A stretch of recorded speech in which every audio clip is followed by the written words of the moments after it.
Here's the mess I landed in. I'm Callie, 22, and 8 months ago I thought I'd hit the jackpot with my boyfriend Ryan, 23. We'd been solid. Longest he'd ever dated anyone. Way past his usual 2-month flings. I figured I was special, you know. Then 5 days back he shattered it all, blindsided me with issues his sister cooked up, and I'm still reeling. But let's start where it cracked. Because when he begged me back, I flipped the script. Ryan's a sweet guy. Goofy, thoughtful, never dated long till me. His sister, Mia, 24 though. She's his shadow. Been glued to him since they were kids in Boise. Same schools, same jobs, same everything. She's his built-in GPS. I didn't clock it at first, but 3 months in he spilled. Mia greenlights every girl he dates. No, Mia nod, no dice. His exes never lasted 'cause she'd nudge him to ditch. She's just protective, he'd said, shrugging. I swallowed it. Stupid, I know, because I was already hooked. Should have bolted right then. Mia and I? Civil, barely. Met her a dozen times. Picnics, movie nights. She'd smile, all polite, but her vibe screamed, he's mine first. She'd cut me out of chats, toss little jabs. Ryan loves my cooking best, and I'd bite my tongue. Tried being her buddy once, got iced out fast. She'd decided I was the enemy. I let it slide. Figured I'd win her over eventually. Then 5 days ago, I got slammed with a flu, alone in my Spokane apartment, roommate gone, shivering under a blanket. Usually, I'd tough it out, but I called Ryan, voice croaky. Can you come? I'm dying here. He hemmed. Maybe? I've got plans. Plans? What plans? I pressed. Mia and I were hitting a bar. Trivia night, he mumbled. My fever spiked, but my temper flared hotter. I'm sick, Ryan. Stomach flu, not plague. You picking trivia over me? He sighed. It's not that. Hang on. I snapped. Forget it. Go play with Mia. And hung up, tossing my phone. An hour later, he showed, soup thermos in hand, all, I'm sorry, I ditched her. I softened. He stayed, we cuddled, flu faded, thought we'd dodged a bullet. Then he ghosted me the next day, and I had no clue the real storm was brewing. Ryan ditching Mia to nurse me through that flu felt like a win. Soup, cuddles, a rare moment where I came first. I thought we'd patched it, that his sister's grip might have loosened just a bit. Wrong. The next day, he vanished. No texts, no calls, nada. I'm Callie, 22, and after 8 months of thinking I was his game changer, that silence hit like a brick. When he finally called at midnight, his voice wasn't the goofy Ryan I knew. It was cold, clipped, and about to blow my world apart. That day alone in my Spokane apartment was brutal. Fever gone, but worry took over. I'd bombed his phone, picturing car wrecks or bar fights. He's got this dumb habit of leaving his ringer off, so I'd half convinced myself he'd just spaced. By noon, I'd left a chirpy voicemail. Hey, you alive? Call me. Then a pissy one at 6 p.m. Seriously, Ryan? What's up? Nothing. I paced, replaying our last night. Him humming off key to my vinyl collection, teasing me about my obsession with vintage band tees. We'd laughed till my sides hurt. Where'd that guy go? Midnight, my phone buzzed. Ryan. I snatched it. Where the hell have you been? He sounded off, strained. You better? Sit down, Callie. This is heavy. My gut twisted. Sit down? Just say it, I snapped. He exhaled. I can't do this anymore. We're done. I blinked, brain stuttering. Done? What? Are you pranking me? He didn't laugh. No prank. I've been thinking. You've got issues, red flags. I can't keep going. Red flags? I sank onto my couch, voice shaking. What issues? Yesterday you're spoon-feeding me soup? Now I'm a walking hazard? He paused, then rattled off. You're needy, calling me when I'm out, guilting me over Mia. You're always pushing your weird tastes, those teas, that loud music. It's too much. Too much? I'd called once, sick, alone, and my teas were weird. Ryan, I said, you wore my Nirvana shirt last week, said it was cool. He muttered, "I've seen it clearer now. I'm sorry. It's over." Click. Blocked. Gone. I sat there, stunned, the silence roaring. 8 months. Picnics, late-night drives, him sketching doodles on my napkins, and he dumped me over the phone, no guts to face me? I scoured our last fight, me snapping about Mia, sure, but needy? My music? None of it added up. I curled up, tears soaking my pillow, replaying every word. Had I missed something huge? Was I the problem? For 2 days, I stumbled through work, coffee spills, blank stares, haunted by red flags. Then Mia's shadow loomed in my head, and I wondered, just what had she whispered to flip him this fast? 2 days after Ryan dumped me over the phone, citing red flags like my vintage tees and one sick day call, I was a wreck, barely functioning at my Spokane coffee shop gig, spilling lattes, zoning out to the hum of the espresso machine. I couldn't crack it. 8 months of doodle napkins, mixtape swaps, and goofy dance-offs gone over nonsense? I'd replayed every fight, every quirk, blaming myself till my head spun.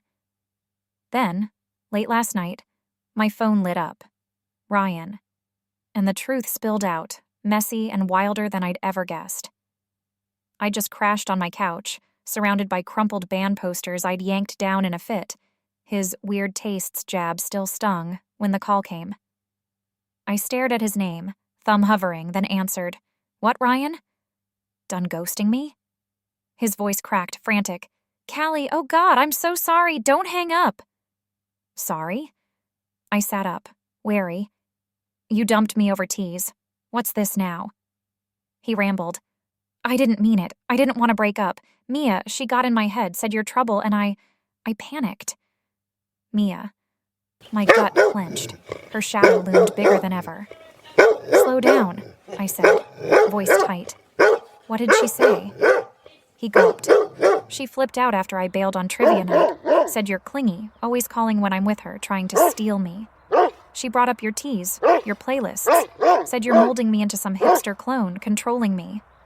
I laughed, sharp and bitter. "Clingy? I called once. Sick. And you love my playlists. You've got my Pixies mix on repeat." He groaned. I know. She twisted it." New details spilled. Stuff I'd never clocked. "She's been at me for weeks," he said. "Ever since I started sketching those band logos you love. Said it's not me, that you're erasing who I am." Then that night, she cornered me at the bar. 2 hours of red flags crap. "You're needy, you're pushy, you're a wedge between us. I caved, I'm an idiot." My jaw dropped. Sketching? He doodled a Ramones skull on my fridge door last month, grinning like a kid. "Mia hates that?" I asked. "She hates you," he blurted. "Said you're stealing her spot, her twin soul. I bought it till I saw you weren't the problem. She is." I gripped my phone, fury bubbling. "Twin soul? She's your sister, Ryan. Why's she policing your life?" He stammered. "She's always done it. Picks my girls, my gigs. I thought it was normal till now. I miss you, Callie. Your laugh, your weird thrift hauls. I'll ditch her, keep us secret, anything. Take me back." Secret? My blood boiled. He'd hide me to appease her? "You're still her puppet," I snapped. "She trashed me, and you swallowed it. No spine, no brain. Why'd she flip now?" He hesitated, then mumbled, "She saw my sketchbook, your name inked all over it. Said it's obsessive, proof you're toxic." My name? He'd doodled Callie in swirly Sharpie hearts, showed me last week, blushing. That set her off? "So she's jealous," I said, voice low, "and you dumped me for it." He begged, "I'm sorry. I'll fix it. Please." I hung up, heart pounding, pieces clicking. Mia's subtle jabs, her trivia tantrum, her twin soul delusion. She'd orchestrated this, and Ryan was her doodle-dumb pawn. I wasn't taking him back, but I wasn't letting her win this quiet either. Ryan's midnight grovel, blaming Mia's twin soul tantrum and her sketchbook meltdown, lit a fire under me. 8 months shredded over her warped jealousy, and he thought, keep us secret would fix it? I'd cried enough over his spineless ass, replaying her red flags crap till my head throbbed. But as I paced my Spokane apartment, thrift tees strewn from my rage clean, a plan sparked. Petty, sure, but oh so sweet. Mia wanted to play puppet master? I'd cut her strings and watch her squirm. I didn't call Ryan back, let him stew after his "I'll ditch her" plea. Instead, I dug into my closet, pulling out the vintage Ramones tee he'd doodled on, his Sharpie skull still grinning from that giggly night we'd swapped playlists. He'd worn it, said it was his vibe now. Mia hated it, called me pushy for gifting it. Perfect. Next morning, I hit my coffee shop shift, bleary but buzzing, and texted Ryan. "One shot. Prove you're done with Mia's BS. Meet me at the Vinyl Vault, 7 p.m. Bring your sketchbook." He pinged back fast. "Anything, Callie. I'll be there." The Vinyl Vault's this hole-in-the-wall record store downtown, our spot where we'd hunt rare LPs and doodle on takeout bags. I'd tipped off my barista pal, Jess, who moonlights there. "Drama incoming, girl. Watch this." At 7 sharp, Ryan shuffled in, sketchbook clutched, eyes darting like a kid caught sneaking cookies. "Callie," he started, voice shaky.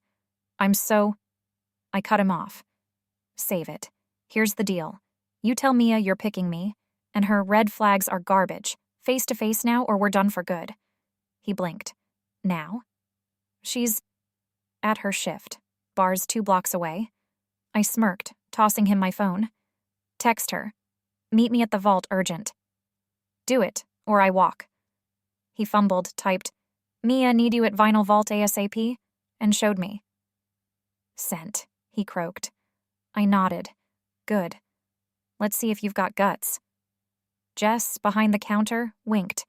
She'd seen Mia's type before, all bark, no spine.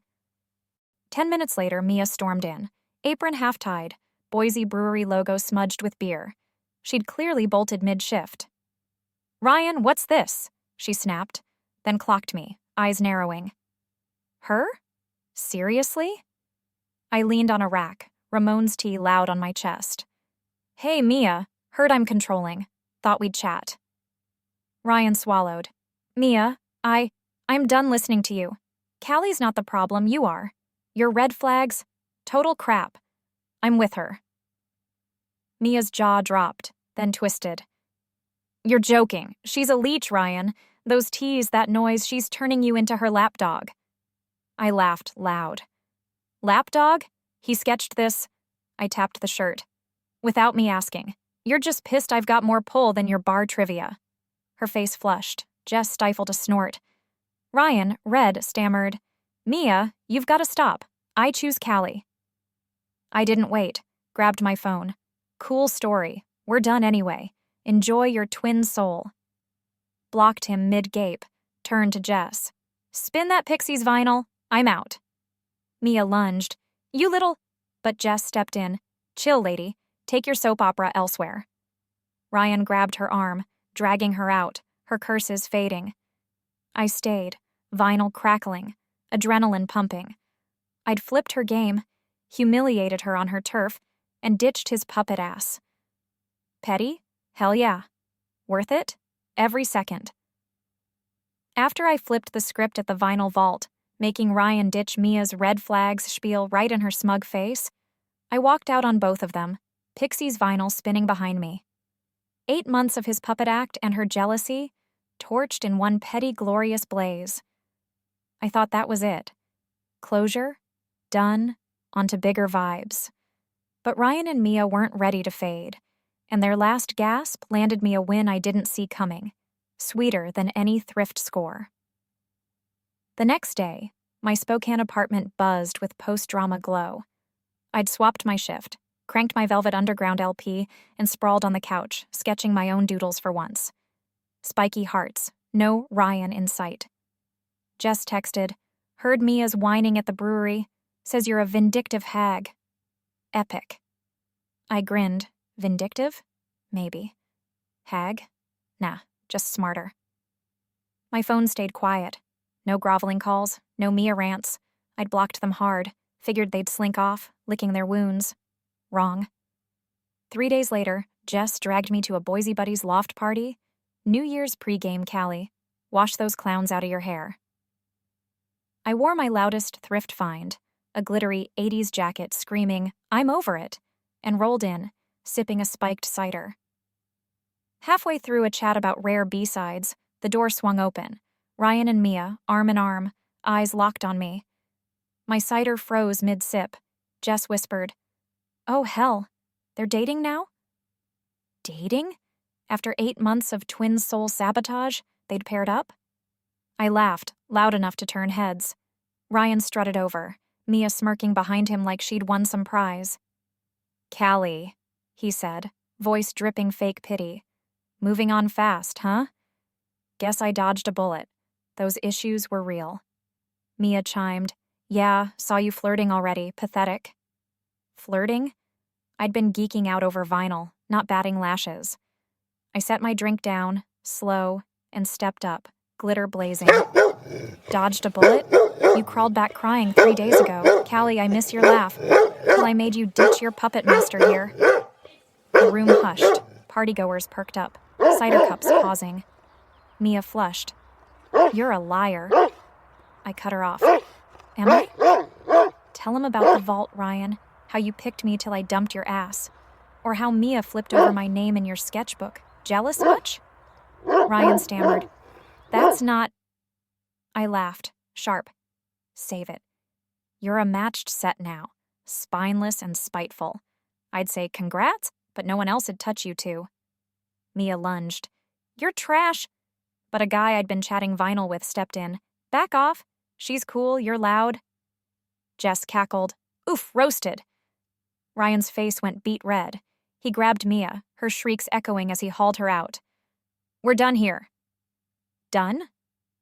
They'd crashed to trash me, and I'd flipped it. Again. The party erupted. Claps, laughs, a random "Get 'em, Callie," and we cranked the stereo, drowning their exit in fuzzy riffs. I downed my cider, grinning. Closure tasted better than I'd dreamed. 2 months later, I'm sipping coffee with Jess, sketching a flyer for a thrift pop-up I'm hosting. Vintage tees, vinyl swaps, my vibe reborn. Word trickled back. Ryan and Mia's romance imploded. She ditched him for some brewery dude, and he's solo, doodling alone. Me? I'm dating a bassist. Tall, chill, loves my Pixies mix. No psycho sisters in tow. That loft night sealed it. I'd shed their baggage, owned my worth, and turned their last jab into my loudest win. They'd messed with the wrong playlist.